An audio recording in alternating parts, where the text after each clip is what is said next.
para você. Essa a gravação, ou a minha fala, pode ser descontraída. Eu posso falar Total. de termo, brincadeira, coisa assim, né? Não, tem que ser, porque se não for natural, não tem apelo, né? Pois é, vocês já pegaram um pouquinho do bastidor, e a vida é assim, é franca, é sincera, é transparente. Frederico Bussinger está com a gente aqui nesta conversa e vamos conversar sobre Brasil, futuro, desafios, inovação e na contracorrente um pouquinho sobre ESG, né? ESG, pela posição do Fred, não é uma coisa nova, ESG. Pois bem, muito obrigado, Fred. Me permita te chamar assim, é assim que a gente se relaciona como meu amigo.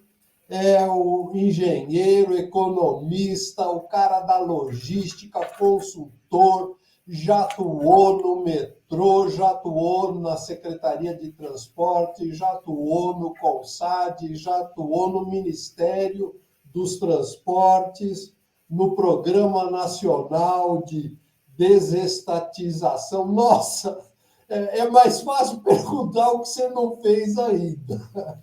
Fred, bem-vindo. Vamos para uma conversa solta, leve, porque eu sei que você tem muito. Você escreve, né? Em órgãos de divulgação da área de transporte e logística, e eu sempre leio teus artigos fantásticos. Quero trazer um pouquinho dessa inteligência, dessa percepção para a nossa turma, os nossos ouvintes. É um prazer, Rony. Estamos à disposição e vamos ver se a gente agrega valor nessa conversa, né?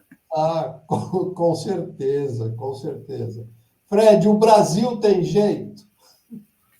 Sim, o Brasil tem jeito, tá certo? Inclusive tem um movimento que chama do pessoal ferroviário, que é o Brasil Trem Jeito. Não, eu tenho, o Brasil vai. E isso é que é um negócio maravilhoso, quer dizer, tem essa confusão de todo jeito, vai para lá e a gente vai avançando. O Brasil vai transformando, o Brasil tem uma capacidade de inovação imensa, tá certo? Não é um desenvolvimento homogêneo, tá certo? A evolução das coisas, da economia, da organização social, é uma coisa heterogênea, regionalmente, ela é heterogênea com as classes sociais, mesmo dentro das áreas urbanas, ele é heterogêneo nas regiões, nós estamos falando de São Paulo, e é heterogêneo, enfim. Mas é incrível como a gente vai encontrando soluções e a gente vai evoluindo, transformando. Quer dizer, nem sempre passos à frente, às vezes a gente dá passos atrás, nós temos enfrentado dificuldades também, mas eu acho que nós temos andado. Quer dizer, nesse último ciclo, tá certo? Falando da economia, quando eu digo último ciclo, esse último quarto de século, vamos dizer, essas últimas 2, 3 décadas, o grande impulso, o grande vetor, o grande motor da economia é o agronegócio, tá certo? A indústria tem tido, né, um decaimento, ela procura se reciclar. Agora a ideia da nova indústria, né, o momento, a nova industrialização, como se diz, em setor específico, mas o grande salto que nós tivemos nessas últimas décadas é do agronegócio. A agricultura sempre foi forte no Brasil, quer dizer, desde da colônia, do Império, o Brasil sempre foi muito importante na agricultura, mas a ideia do agronegócio, onde você associa a indústria, os serviços e tecnologia, né? A ideia de que a agricultura é o pessoal andando com enxada nas costas, isso está nos desenhos, nas fotografias, Isso hoje não é mais uma realidade no campo. E, aliás, eu diria que se há uma área onde a tecnologia de ponta está aplicada, é justamente no campo. É ao contrário do que nós imaginamos, tá certo? Tem tido avanços de todo, desde a meteorologia, da genética, da microirrigação, do drone, da coletadeira, enfim, toda a área tecnológica, todos os campos da tecnologia estão hoje aplicados no campo. Então, é uma coisa completamente inovadora e, do ponto de vista da economia, tem sido bastante marcante, inclusive com impactos também na organização social, na administração municipal. Os municípios dessa nossa nova fronteira têm um outro padrão de administração municipal, de provisão de serviços públicos, educação, saúde, segurança, de forma completamente diferente. Então, o Brasil vai transformando, né? E, enquanto isso, nós temos problemas crescentes nas áreas urbanas, né? O crime organizado é uma realidade, a violência urbana é uma realidade, a população de rua é uma coisa, o avanço da droga, né? E não é droga só na Cracolândia e só na periferia, não. Nós estamos falando de gerações de classe média, das universidades, que é uma geração que vai ter muita dificuldade de se erguer, e alguns até dizem que uma parcela é perdida, tá certo? Então, são problemas novos que nós precisamos ter novas soluções. Mas isso é assim, a história da humanidade é assim. Eu tenho problemas, eu vou procurando enfrentar, resolver, avanço tecnológico, a ética, as relações, enfim. E o Brasil tem andado surpreendente. E essa área de logística que você mencionou tem acompanhado, inclusive com novas abordagens. Por exemplo, essa ideia do Arco Norte, assim chamado, nós podemos depois até falar um pouco mais sobre isso. Isso é uma realidade hoje no Brasil, grande desenvolvimento que tem tido. Então, tem muita coisa acontecendo. E acontecendo, eu diria, às vezes até independente dos governos, tá certo? A sociedade, a economia, as empresas, as cooperativas, enfim, vão encontrando soluções, e eu acho isso algo muito positivo.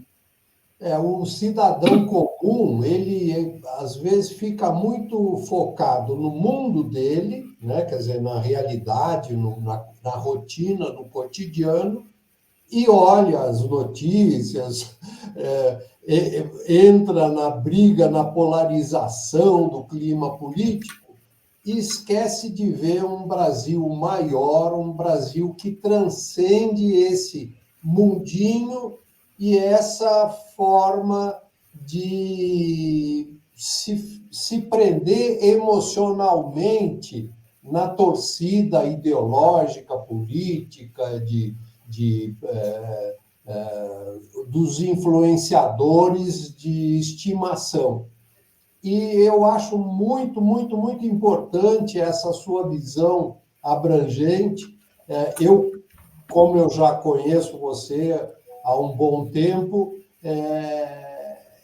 eu acho que essa questão do agronegócio ele transborda quando passa da porteira, né? E aí entra a sua área, quer dizer, dentro da porteira, como você falou, né? Microirrigação, tecnologia, drone, grandes equipamentos e uma produção de grãos que cresce a mais de 10%, 15%.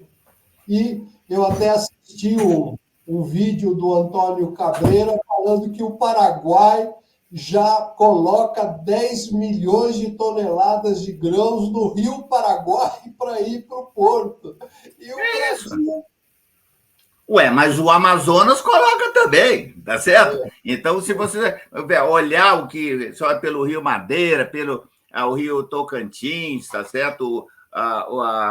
O Rio Tapajós, ou seja, nós temos uma circulação bastante grande. Isso é o que eu mencionei do Arco Norte. Mas deixa eu voltar a uma coisa mais próxima daqui da gente. Você estava falando dessa coisa dessa dicotomia ou até essa disjunção entre a realidade e aquilo que é a impressão da realidade, muito influenciada pelo noticiário, pelos influenciadores, e agora a rede social tem o seu poder. Eu fui diretor do Porto de Santos de 1995 a 98. E eu acompanhei uma fase do processo de transformação das chamadas reformas portuárias e tudo. Até hoje, mais de 25 anos, enfim, 30 anos quase depois, eu ainda tenho que responder muitas vezes o seguinte: quando é que os portos vão ser modernizados? Ou quando os portos vão ter que ser privatizados? Eu digo, olha, primeiro, privatizados eles já são. Então, eles já são. Modernizados, eu digo o seguinte: os portos brasileiros, os principais terminais que nós temos, seja de grãos, seja de contêineres, eles não passam vergonha nem nos Estados Unidos, nem na Europa. Eles podem ficar atrás, em termos de produtividade, dos portos asiáticos. Mas, em relação aos Estados Unidos, os portos brasileiros são melhores do que a maior parte dos portos americanos. E muitos da Europa. Eu não vou falar do Mar do Norte, ali tem alguns mais específicos. Mas, de uma maneira geral, os portos brasileiros são muito modernos, muito eficientes. Eu quero dar um exemplo em relação a isso. Quando eu cheguei no Porto de Santos, em 1995, o porto movimentava 33 milhões de toneladas. 34. Movimentou na safra de 1994. É o ano anterior. O porto movimentou agora 168 milhões de toneladas. O Porto de Santos hoje é 5 vezes maior do que era em meados da década de 90. Quando o Plano Real foi baixado, para a gente tomar uma referência histórica, o porto tinha essa dimensão. Hoje ele é 5 vezes maior do que era na época do Plano Real. Aí você vai dizer, não, mas tamanho não é documento. Então, eu vou dar um outro. Em 1994, o açúcar foi movimentado em Santos, cento e pouca, enfim, centenas de milhares de toneladas, a um custo de 40 a 44 dólares a tonelada, e numa produtividade de 100 toneladas hora de embarque. Agora, essa produtividade é 30 vezes maior. O Porto de Santos, que movimentava 300, 400 mil toneladas, que foi nesse ano, movimenta 23, 24 milhões de toneladas. 20% do açúcar que circula no mercado mundial passa pelo Porto de Santos. E você sabe quanto é que está custando essa movimentação hoje? 4 a 5 dólares. Portanto, caiu de 40 para... Então, eu digo o seguinte, é uma outra coisa, é um outro porto completamente diferente. Ele é maior, ele tem maior eficiência, é um porto mais barato, e não foi por outro motivo que você teve grandes crescimentos da produção da cana-de-açúcar, do álcool e do açúcar no estado de São Paulo e no Mato Grosso do Sul. É claro que você teve os avanços genéticos, da produtividade das pesquisas da Embrapa, sim, houve.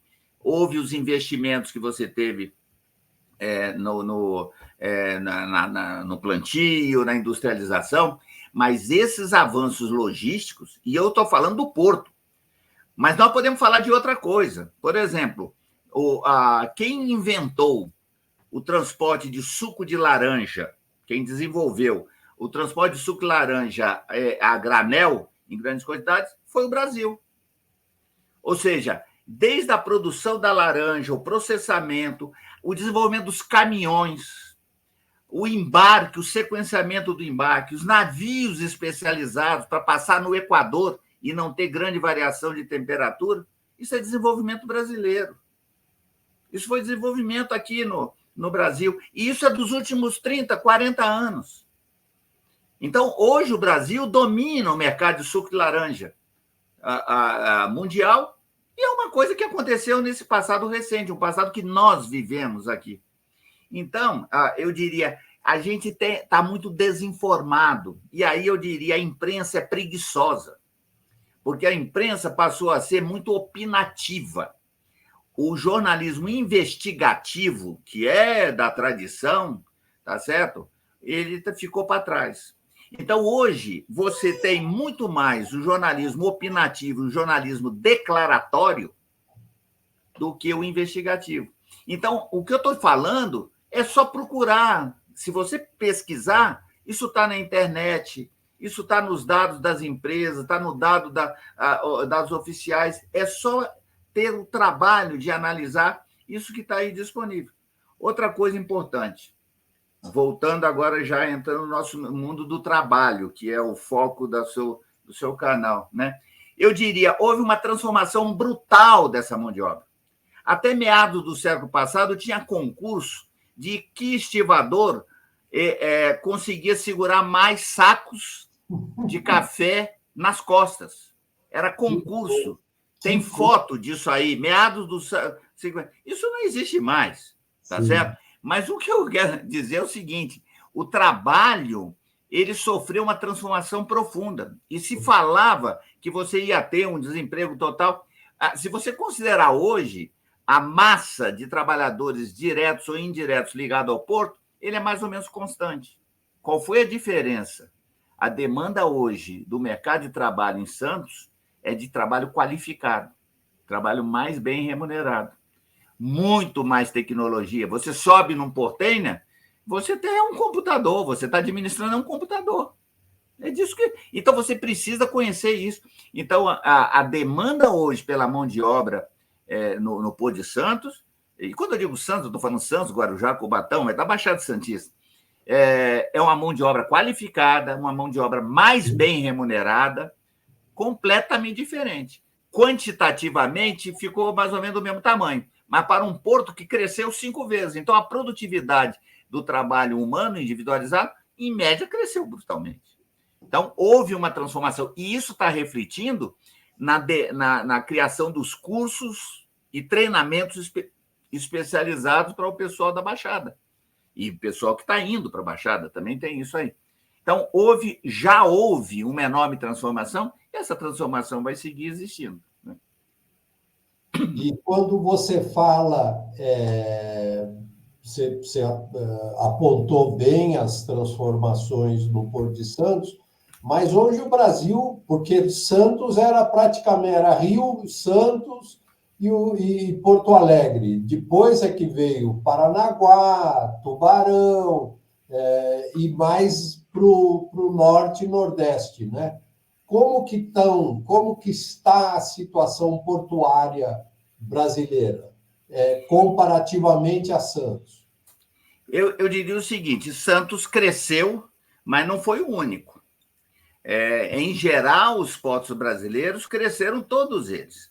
E não só cresceram os portos existentes, os portos tradicionais, os portos que vieram desde o século XIX, mas também foram implantados muitos portos novos. Então, por exemplo, você tem uma geração dessa década de 60, 70, que isso é Suape, Pecém, Suape em Pernambuco, Pecém no Ceará, e Sepetiba, é Itaguaí no nome, mas eu prefiro Sepetiba, que é o nome da Bahia, mas, enfim, aqui no Rio de Janeiro, que são portos que já foram concebidos dentro do conceito de porto de terceira, quarta geração, que não é apenas um porto de embarque e desembarque.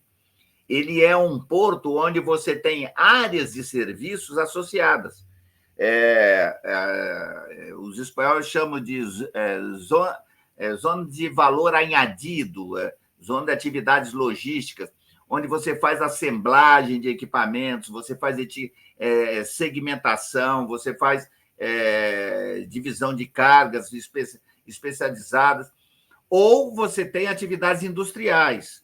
Então, isso tem em Itaguaí, Sepetiba, você tem em Suape, você tem em Pecém, Você falou de Tubarão, Tubarão é isso. Tubarão é uma instalação portuária associada a uma área industrial, tá certo? Isso também acontece lá no Maranhão,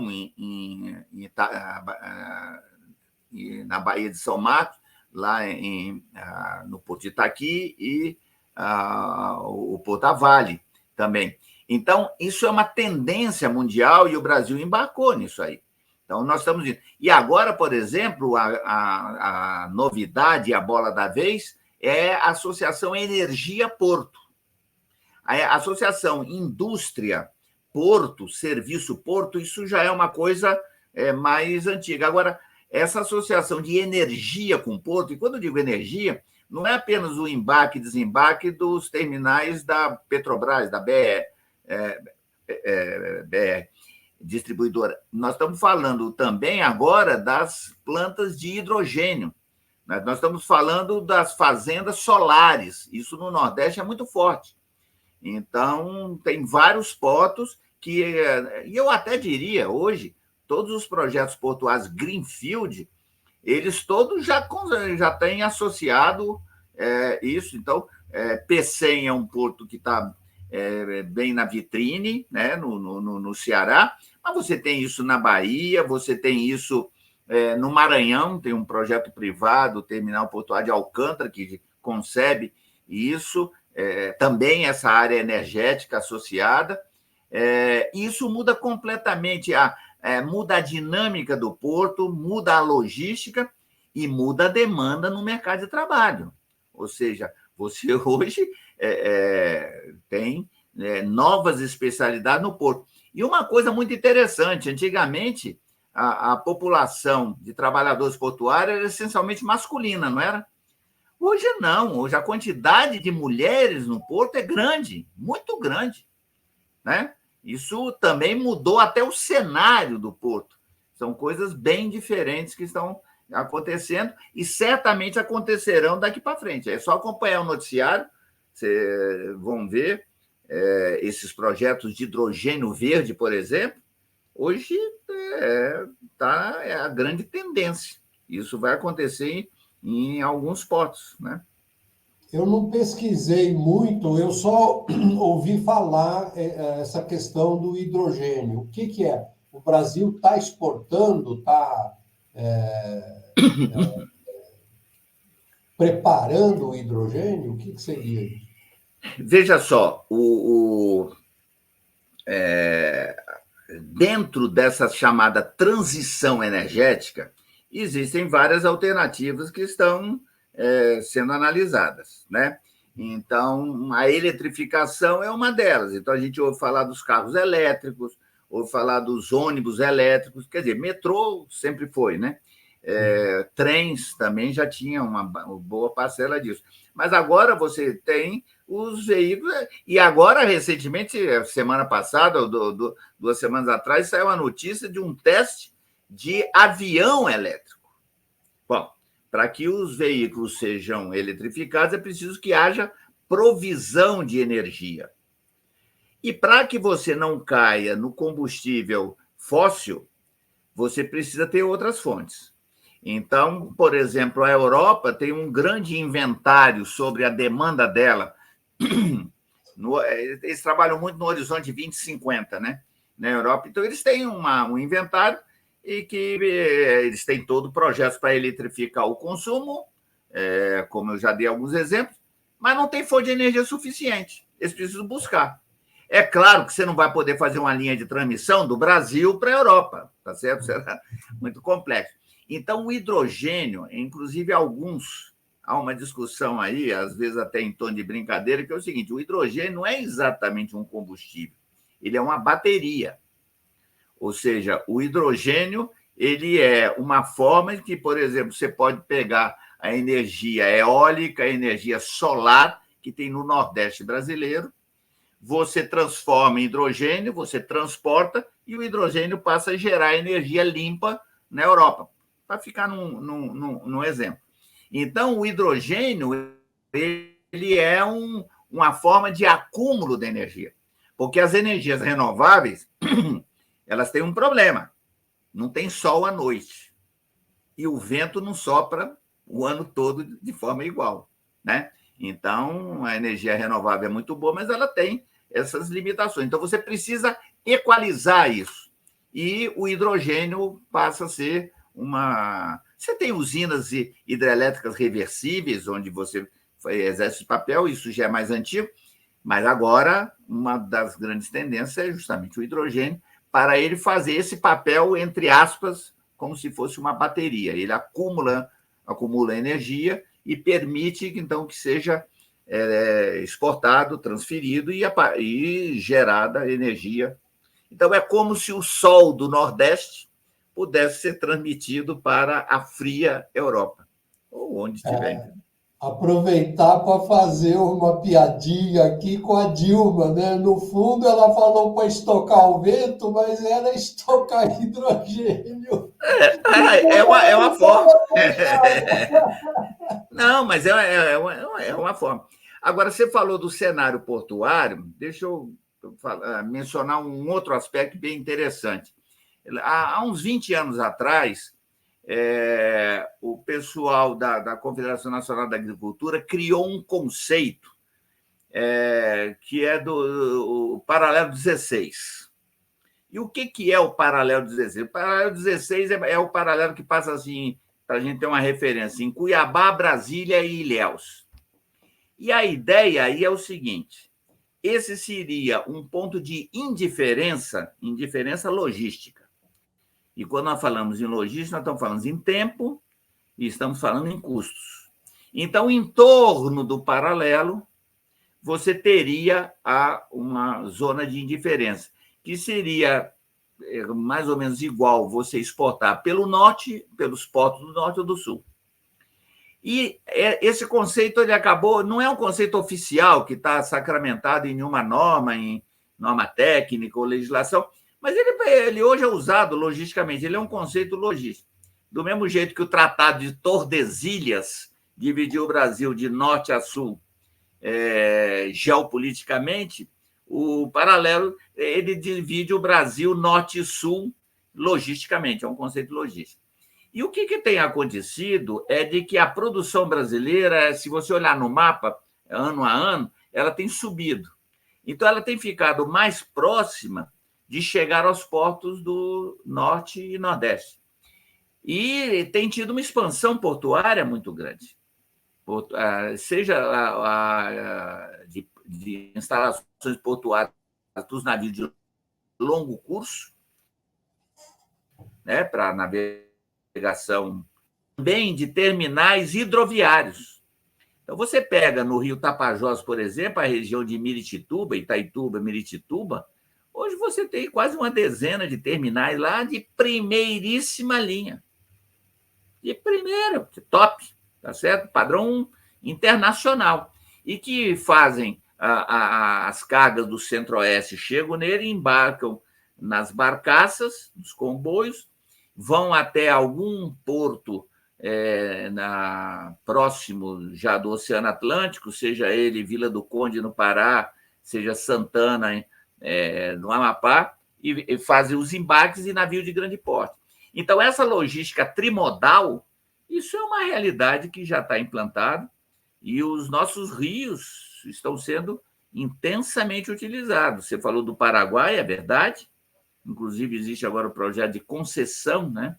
Do Rio, deve ser a primeira concessão hidroviária, mas o Rio Madeira foi o pioneiro nisso, depois o Tapajós, Tocantins, inclusive com a eclusa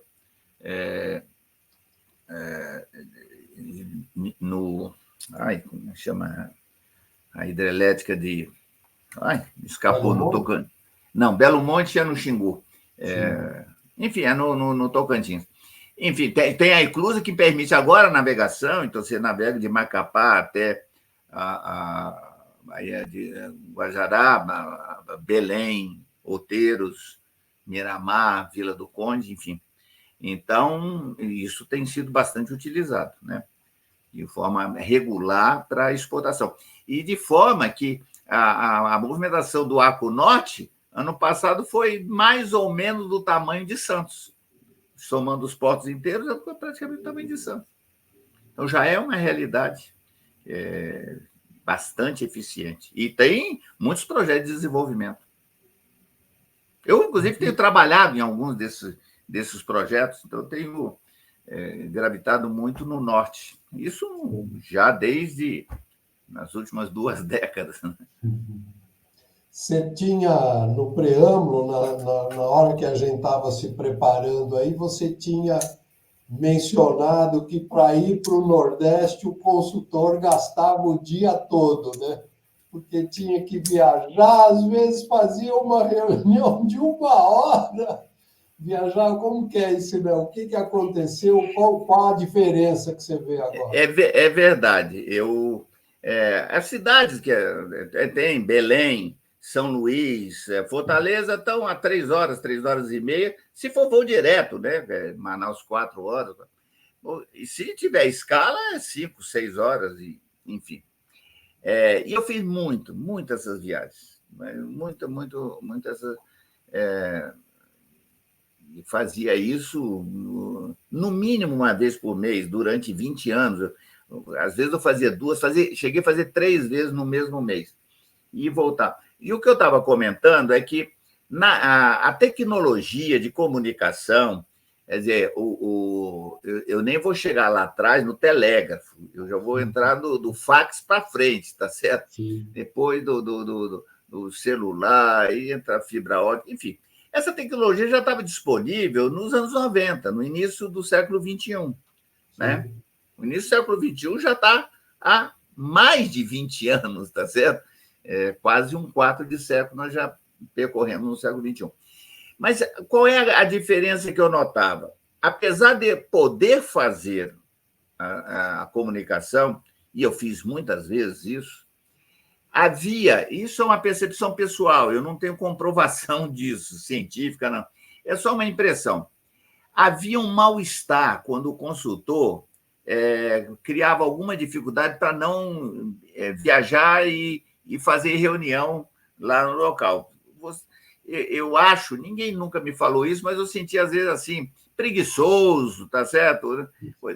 Então, é isso que você relatou, aconteceu várias vezes comigo. Eu viajava 3, 4 horas, 5 horas, às vezes, fazia uma reunião de 1 hora e meia, e, às vezes, voltava no mesmo dia, ou na mesma noite, sei lá.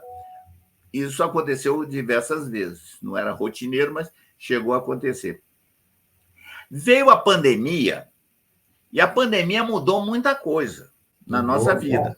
Uma das coisas que mudou é essa coisa do que nós estamos fazendo aqui agora, é a vídeo-reunião. Né? No caso, a vídeo-entrevista, uma vídeo-reunião. E passou a ser naturalizada essa coisa das reuniões de trabalho por vídeo. Hoje, eu diria que 90% das reuniões que eu faço são de vídeo, são por vídeo. Eu continuo me deslocando em situações específicas, e eu diria, nem existe bem uma demanda para você viajar. Eu não estou nem falando por conta de custos, que são reduzidos, tempo que é poupado. Eu diria, entrou na rotina, na cultura empresarial, essa coisa da videoreunião. Então, eu acho que esse é um legado da pandemia. Né? Isso mudou muito nesses últimos 5 anos. A outra grande mudança que nós tivemos foi urbana, porque aquela ideia, a gente antes fazia o comércio de rua, que, aliás, está até voltando. Depois passamos a fazer no shopping. A pandemia nos criou uma situação que implementou o delivery. O delivery já existia. Para pizza, isso é muito antigo. Mas, para compras pequenas, isso ganhou um enorme impulso durante a pandemia. E eu acho que não tem retorno. Eu acho que criou uma nova dinâmica, as lojas mudaram completamente as suas organizações, essa atividade do delivery ganhou corpo próprio, até você tem categoria profissional envolvida com isso, isso tem implicações sobre o trânsito das cidades, a disciplina disso, em relação às áreas de armazenamento. Hoje você, por exemplo, tem o que eles chamam do Black Restaurant, né? Os restaurantes que não aparecem. Né? Então, você tem uns restaurantes, às vezes, de grife que está perto da sua casa. Cozinha fantasma. é a cozinha fantasma. Então, você tem a cozinha fantasma, que às vezes está perto da sua casa para fazer melhorar a entrega. Então, alguns restaurantes de grife em São Paulo criaram essas cozinhas fantasmas por aí. Então, às vezes, você está pedindo de um restaurante, está pensando que está vindo lá da matriz, não. Está vindo de algum lugar bem próximo de você, da sua casa, do seu escritório, onde você estiver. Áreas de descanso, né? Você aqui próximo, eu estou falando da região de Pinheiros, onde eu estou no escritório. Mas aqui na vizinhança tem vários imóveis que hoje estão destinados para áreas de apoio ao pessoal da motocicleta ou das bicicletas mais recentemente. Então, onde eles têm comunicação, tem toalete, tem área de descanso, enfim, podem fazer suas refeições, pode esquentar a sua comida, enfim, tem a área de apoio. Então, isso é uma mudança, né, urbana, né, na nossa organização do espaço urbano e das nossas relações sociais. Então, são novidades que eu acho que a pandemia impulsionou muito. Não foram criadas na pandemia, mas a pandemia impulsionou bastante. E com isso, é uma ocupação válida e uma forma de fazer não só a economia girar, mas também de gerar atividade, ocupação para o indivíduo, né? Então, você teve esse crescimento das empresas de entrega, do iFood e o próprio sistema de Uber, e assim por diante, é uma forma de você canalizar o trabalhador, né? A atividade para o trabalhador. Isso. Ou seja, vão sendo reciclados. Algumas profissões elas perdem a sua razão de ser, ou reduz bastante a sua relevância, a sua dimensão, vamos falar assim, relevância não, mas a sua dimensão, mas surgem outras, que vão.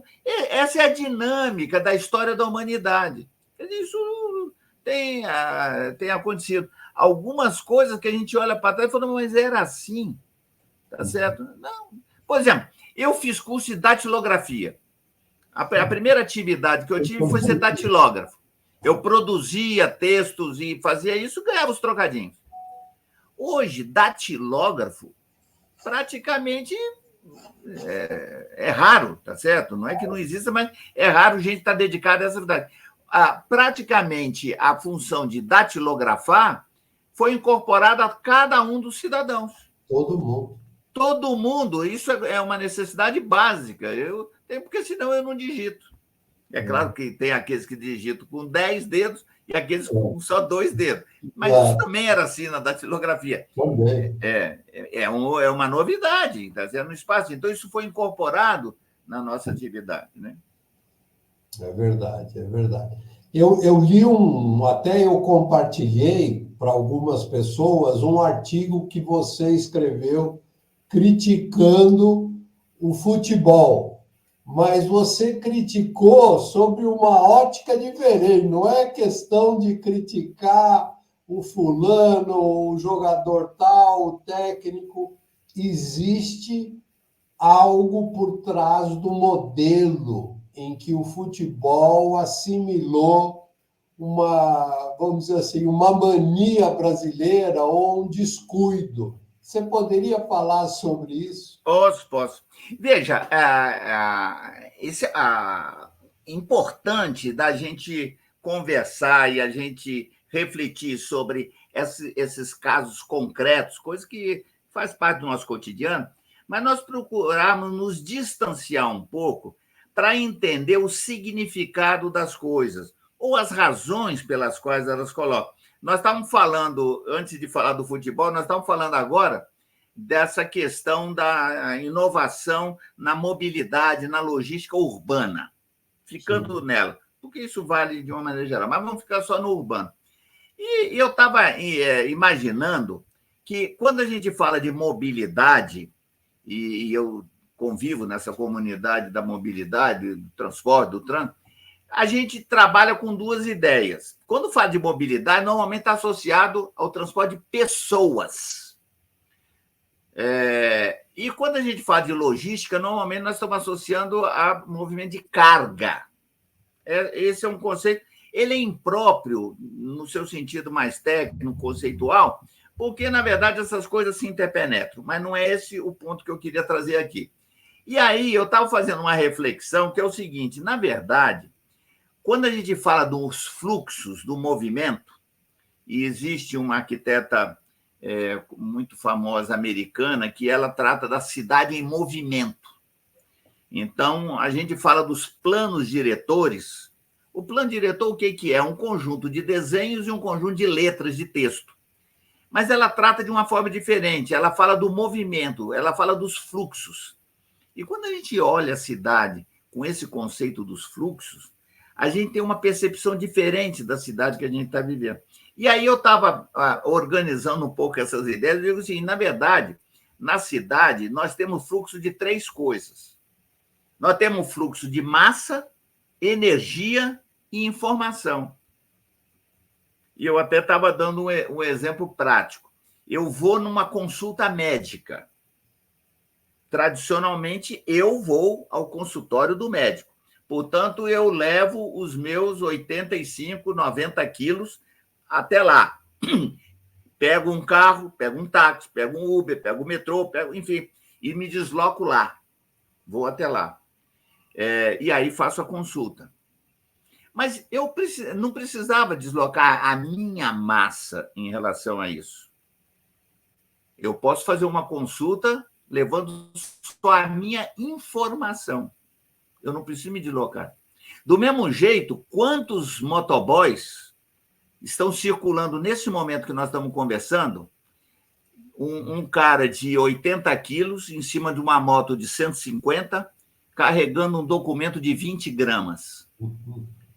Então, para transportar 20 gramas de um documento, eu preciso movimentar 200 quilos de massa.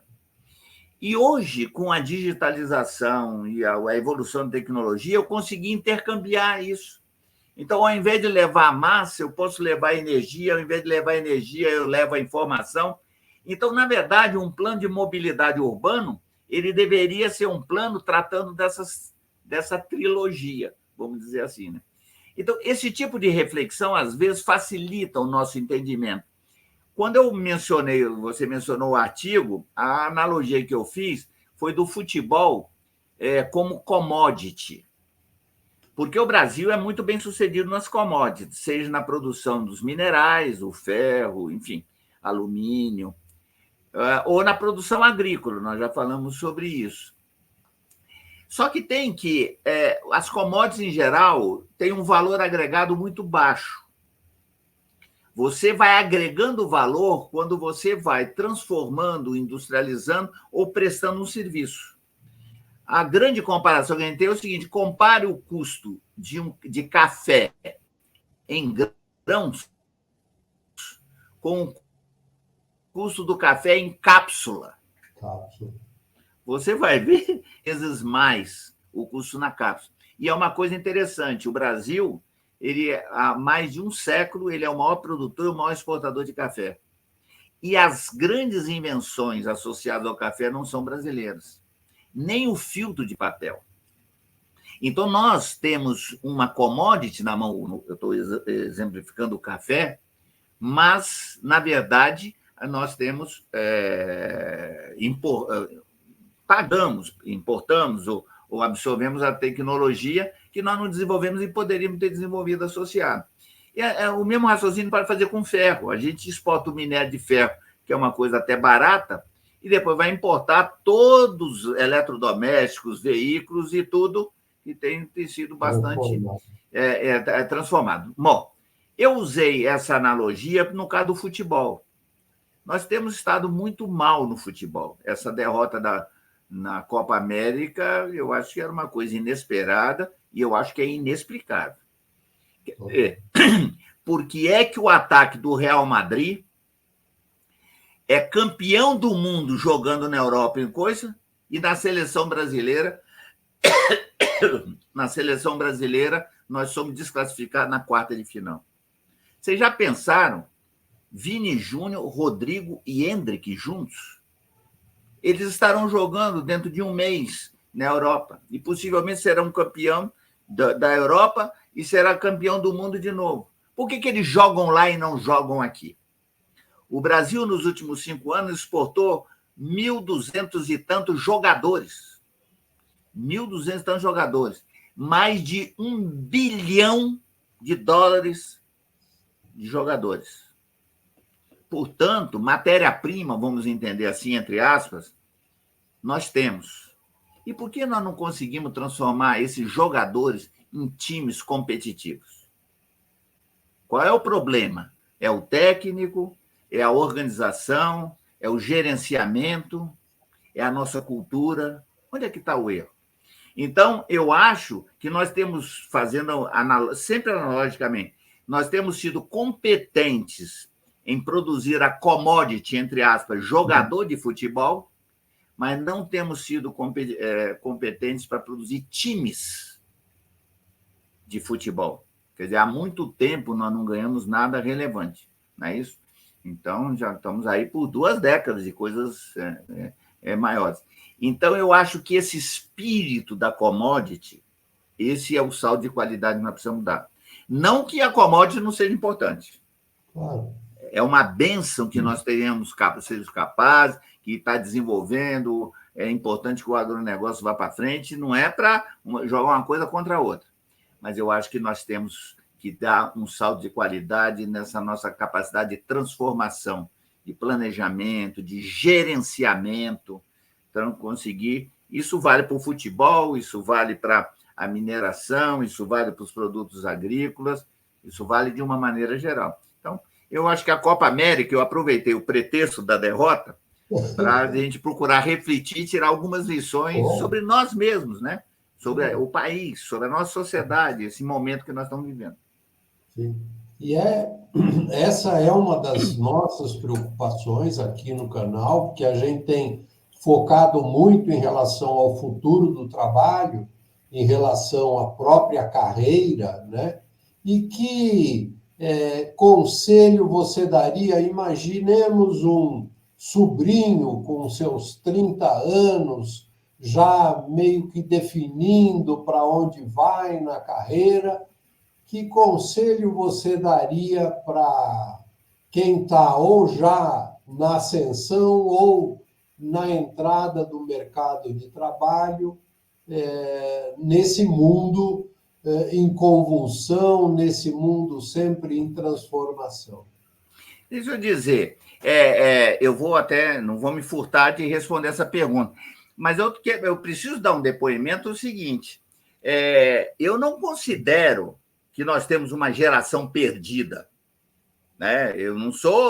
Eu acho que nós temos grandes problemas, essa coisa do egocentrismo, do egoísmo, do individualismo, essa coisa da irascibilidade, deixa que eu chuto, eu quero os meus direitos, ou seja, eu.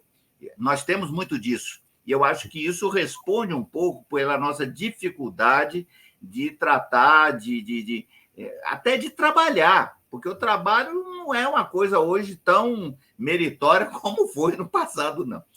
Mas eu diria que o meu depoimento é positivo, de dizer que eu vejo nessa geração dos vintões, dos trintões, dos quarentões, muita gente qualificada, muita gente preparada. Eu tenho tido o privilégio nesses últimos anos, eu não sou professor, tá certo? Não sou professor. Mas eu tenho sido convidado com frequência para curso de MBA e tal, e tenho dado e tenho convivido com essa geração. É claro que é um grupo diferenciado, porque é gente que já é graduado, é gente que resolveu estudar, avançar nos estudos, portanto, não é a grande massa, eu sei disso. Mas gente muito qualificada, mas muito qualificada, gente interessada, gente dedicada, gente criativa. Então, eu acho que nós temos um nicho aí que pode prosperar. A única preocupação que se tem é que uma boa parte dessa geração está saindo do Brasil. Então, esse pessoal qualificado, esse pessoal que que olha para o desenvolvimento de carreira e tudo, está saindo do Brasil. Então, veja a quantidade de brasileiros que nós temos nos Estados Unidos, vários nichos, né, na Flórida, né, na New England em particular, Na Califórnia, Espanha. Portugal, Espanha, ou seja, nós temos... Meu filho foi para a Espanha, está lá já, vai para Pronto. 2 anos.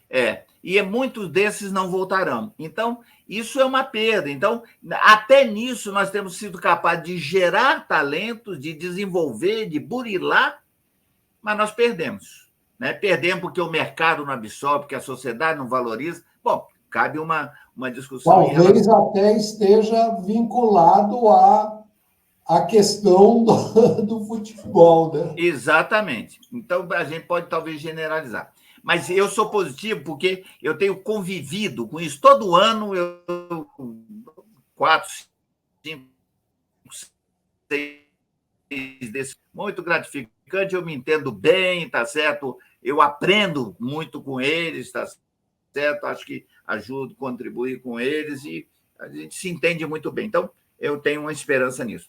Agora, você tinha me falado de 2 conselhos. Eu diria a você o seguinte: não é conselho. O que eu vou falar não é conselho. Eu vou compartilhar 2 aprendizados que eu tive. 2 aprendizados que eu tive. Inclusive, um deles, eu até gravei um vídeo. Se você até se interessar, eu posso mandar depois para você. Eu não sei como é que funciona o seu canal. Eu quero deixar o link aqui. O meu depoimento pessoal, porque tem na Universidade do Espírito Santo, tem um professor que está fazendo uma tese de doutoramento sobre o ensino da matemática no Espírito Santo. E minha mãe foi a primeira professora de didática na Faculdade de Filosofia, então ela tem uma das protagonistas da tese dele. Ele foi até entrevistar e tudo. E ele está concluindo a tese e ele pediu que eu desse um depoimento pessoal. Então, eu gravei um vídeo de 8 minutos contando a história e as coisas que eu aprendi. Então, eu aprendi muito com minha mãe, desse ponto de vista de didática, com os meus pais em relação a essa coisa do trabalho, do estudo e da valorização e tudo isso agora. Mas há uma lição que eu aprendi, eu ainda era adolescente. Hoje é carne de vaca. Tem até escola que é nome. Aliás, carne de vaca, mais ou menos, tá certo? Porque a carne de vaca já não é tão comum. Que é o seguinte conceito: o professor não ensina, ele ajuda o aluno a aprender. Hoje em dia, isso é voz corrente, não tem nenhuma novidade. Mas isso nos anos 50 era uma coisa revolucionária, com aquela ideia que chamava da decoreba, o professor que jogava conteúdo e fazia você decorar e tudo. Um conceito desse era revolucionário. E minha mãe usou muitas vezes esse conceito, porque ela gostava nas provas, dizer, justifique o conceito. Ela não gostava de múltipla escolha, então tinha que justificar o conceito. E esse era um dos conceitos que ela colocou. E eu aprendi nisso. Então, a primeira coisa que eu posso dizer é o seguinte: eu aprendi no tempo da escola, na universidade, e depois, durante um tempo, eu fiz um curso por década, tá certo? Eu sempre gostei de estudar. E a coisa mais importante que eu aprendi na escola foi justamente estudar. Porque o conhecimento que foi lá foi se tornando obsoleto. Mas isso não era importante. O mais importante é a forma de você aprender e seguir aprendendo. Isso, para mim, é a questão chave, né? Então, é uma experiência que eu tive e as pessoas que se pensarem, se apropriar disso, eu acho que tem grande ganho. E uma outra, aquele escritor uruguaio, de Veias Abertas da América Latina, né? Eduardo Galeano.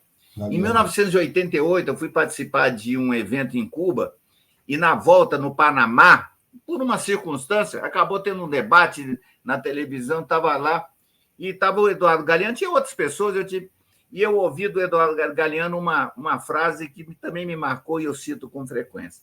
Ele disse: nós somos o que fazemos para deixar de ser o que somos. Nós somos o que fazemos para deixar de ser o que somos. E isso tem me ajudado pessoalmente, tem me ajudado na minha vida profissional. os empreendimentos, os projetos que eu tenho participado, os pareceres que eu tenho dado, revisão de projetos, eu estou sempre trabalhando um pouco com essa ideia. E isso são balizas que me ajudam muito nessa. Por isso que eu digo, tem muita gente que acha que inovação é um assunto do século XXI. Inovação não, inovação é ao longo da história. Nós estamos inovando, nós estamos procurando aprender a resolver os problemas novos que estão colocados para a gente. Esse é o avanço da tecnologia, esse é o avanço da ética, esse é o avanço da política. É isso, como é que nós enfrentamos novos problemas.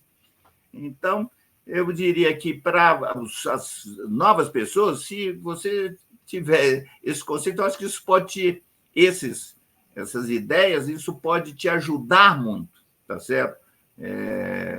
E eu sinto isso, que tem muita gente nessa geração, essa nova geração, que está imbuída desse coisa. Então, isso é que dá uma esperança, né? Que não é essa coisa geral que, muitas vezes, se a gente olhar no conjunto, a gente fica desanimado. Muito bom, muito bom.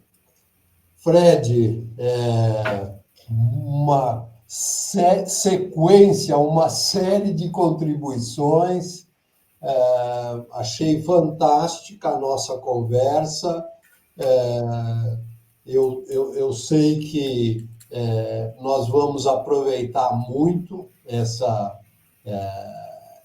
fala sua. Eu quero agradecer e, se você puder dar uma palavrinha para o fechamento da nossa conversa, e aí eu termino também com um agradecimento.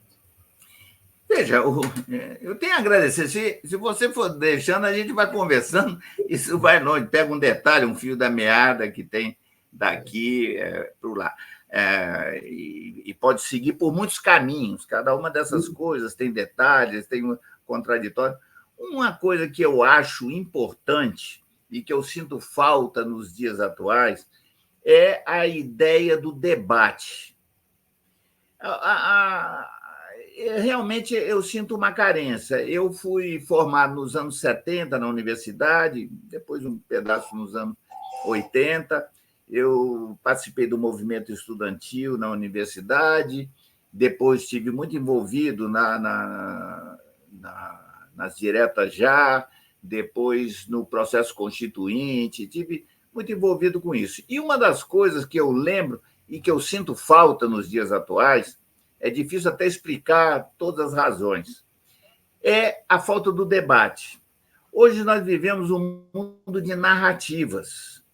As coisas não são confrontadas, né? E a gente tem dificuldade de coisa. O cara fala A, o outro fala menos A, parece que são duas verdades. Quer dizer, cada um tem direito a ter sua opinião, mas cada um não tem direito a ter a sua própria informação, o seu próprio dado, o seu próprio fato, tá certo? Esse é um problema. Então, a gente não constrói a síntese. E aí eu lembro de um outro ensinamento da minha mãe, que ela também era um outro conceito que ela usava e adotava para aula, para palestra, para relatório, enfim, que é o seguinte: do sincrético pelo analítico ao sintético. Do sincrético pelo analítico ao sintético. Isso presidia, a aula dela era assim, a palestra, ela foi professora da escola dominical durante 60 e tantos anos, na Igreja Batista, na Igreja Presbiteriana, e ela era um método, isso ela passou para todos nós, e eu adoto isso até hoje. E é um ensinamento muito grande. E eu acho que nós temos falta disso hoje na sociedade.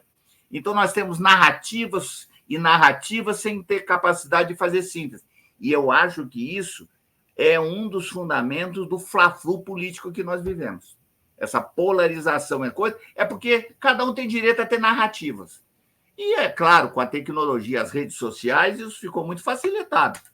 Então, perdeu-se o sentido, a gente não conseguir construir uma síntese. E isso é muito ruim do ponto de vista de nação.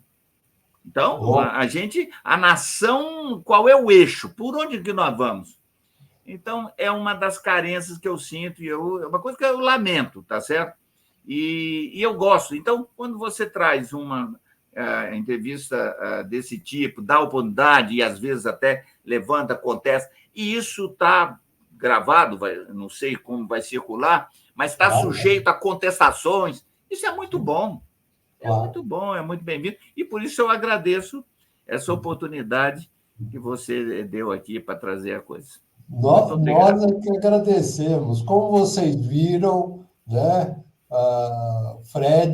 Frederico Bussinger, ele realmente é um cara fora de série, trouxe aí uma série de contribuições para você que está aí nessa batalha pela disrupção de carreira. Tenho certeza que você vai ter aproveitado muito. Então, eu quero deixar aqui, primeiro, o meu agradecimento ao Fred, que se dispôs aí, estamos chegando, passando de 1 hora de conversa, mas está valendo, né? E vamos prestar atenção na questão de não sermos só extraídos, né? Commodity, extrativista.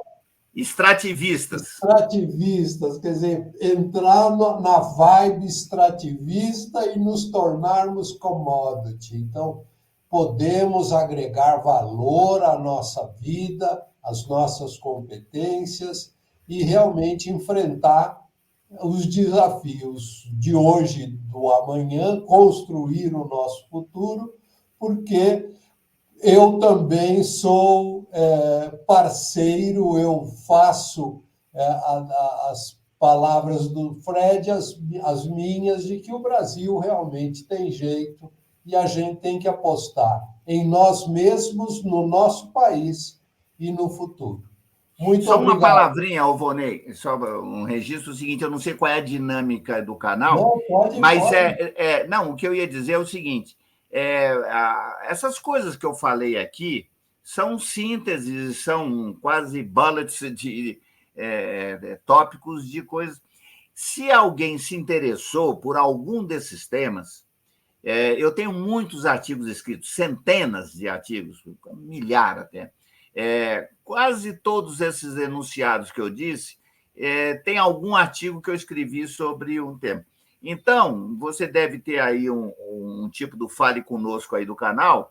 Então, se alguém tiver interesse em algum assunto específico, passa aí para o Volney, o Volney me passa, eu posso dar o link e dar uma orientação. Faço com muito gosto. Com muito prazer. Está na internet, quer dizer, se bom, também está na internet. Frederico Bussinger vão encontrar, né? Tem aí o seu nome, eu também vou deixar mais algumas informações aqui no descritivo do nosso... Você pode sempre fazer um caça-palavra, mas o que eu digo é o seguinte, às vezes, por exemplo, eu falei que o Pô de Santos cresceu 5 vezes, o cara pode dizer, eu não acredito nisso. Bom, é difícil, às vezes, fazer a pesquisa. Então, se ele levanta dúvida em alguma coisa assim, manda para o Volney, me passa, eu indico um artigo onde eu demonstro isso aí, entendeu? Muito bom. Isso facilita a pesquisa. Eu vou fazer repercutir a nossa conversa na minha newsletter, que é Future Stock. O nome é pomposo em inglês, mas é tudo escrito em português, né? Foco no futuro do trabalho e tenho escrito diariamente. Então, é também lá que eu vou colocar algumas contribuições do Frederico para que você também possa chegar até ele. E também assinar essa nossa newsletter, que é uma newsletter, é um serviço do Substack. Muito bom. Fred, muito obrigado mais uma vez. Obrigado. Tudo de bom aí. Tá bom. Tchau.